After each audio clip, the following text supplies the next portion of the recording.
Her vaxtınız xeyir hörmətli izləyicilər. Budur, dünya çempionatının 2 günü arxadadır. Söhbət Cüdo üzrə dünya çempionatından gedir və təəssüflər olsun ki, çempionatdan öncə verdiyim biraz da bədbin proqnozlar özünü doğruldur. 60 kiloqram çəki dərəcəsində Əhməd Yusifov ilk güləşdəcə məğlub oldu. Özü də kimə? Yapon Nagayama'ya, hansı ki ondan öncə illərlə 60 kiloqramda bir nömrə olan Takatadan deyirlər ən azı 2 baş zəifdir. Bizim judoçu da çox yaxşı başlamışdı güləşi.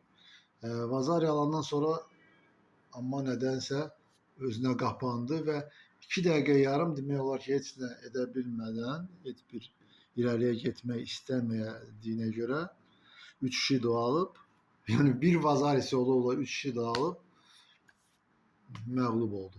Məğlub duruma düşdü. 66 kiloqram çəki dərəcəsində isə bugün biz yenə bir görürsüz, o qədər əsəbli oluram ki, yenə də məğlubiyyətə uğradıq və bugün isə Ruslan Paşayev 66 kiloqram çəki dərəcəsində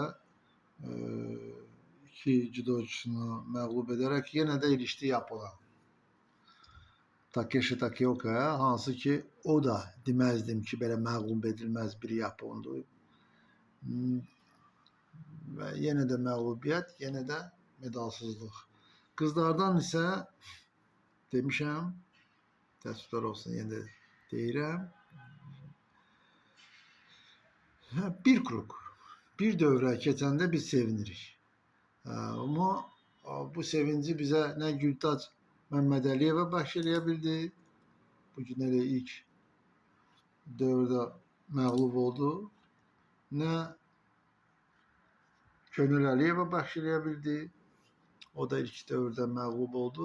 Bir də Leyla Əliyeva Türkmənistan judoçusunu məğlub etdi, amma dərhal İspan judoçusuna məğlub olaraq çıxışlarını dayandırdı. Və beləliklə 60-66 kiloqram kişilər və sonra qadınlar 48-52 kiloqram çəki dərəcələrində heç nə rezultat göstərə bilmədilər. Ümidimiz sabahadır. Sabah bizim qızıl oğlan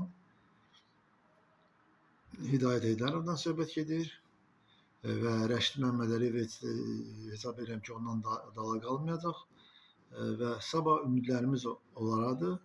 O ikisindən ən azı bir medal gözləyirəm. Təkcə mən yox, bütün judo sevərlər gözləyir.